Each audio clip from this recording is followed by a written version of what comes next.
You have a right to be here? Yes, I believe anybody has a right to movement to wherever they want. So you would get rid of all borders? Yes. So when you land from an international flight at JFK Airport, no passport checks? Nope. Okay. Thank you for so bluntly telling us your view. I'm a dirty commie, so yeah. Yeah. Oh, actually, yeah, that would be my third question. What is your definition of socialism? Well, in the theoretical, the abstract, or the practical?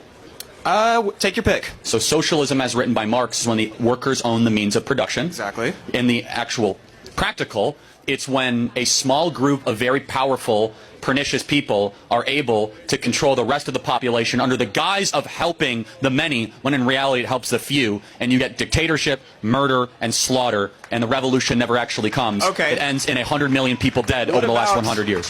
What about American companies that function as worker cooperatives, which are effectively socialism in practice? That is partially some of the tenets of Marx. Of course it is. Like Publix grocery stores in Florida.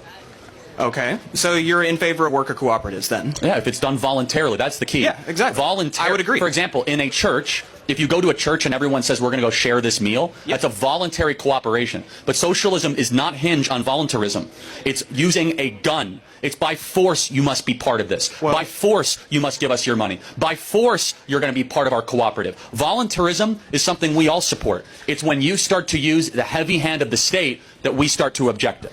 I agree. I'm not here to defend Cuba, China, the USSR, or any of that. Or Vietnam, or Laos, or Cambodia, or Rhodesia, or Zimbabwe. So basically, if we can agree that voluntary worker ownership of the means of production, if they so choose, okay, it can work. It also can fall apart.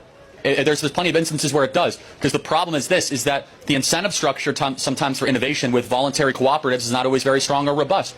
But yes, in a market, you're allowed, for example, I have no problem with the Amish living the way they do in Pennsylvania. Neither do I. Yes, however, I do have a problem saying we're going to force you to live like the Amish. That's where we disagree. No, I agree well, with you. I'm saying, but where socialism has played out over the last 100 years... Yes, some people have interpreted socialism that way, yes. So for you, as a true socialist, you should go get a bunch of your buddies and friends, go out into the countryside and go live as socialists. See how long you last.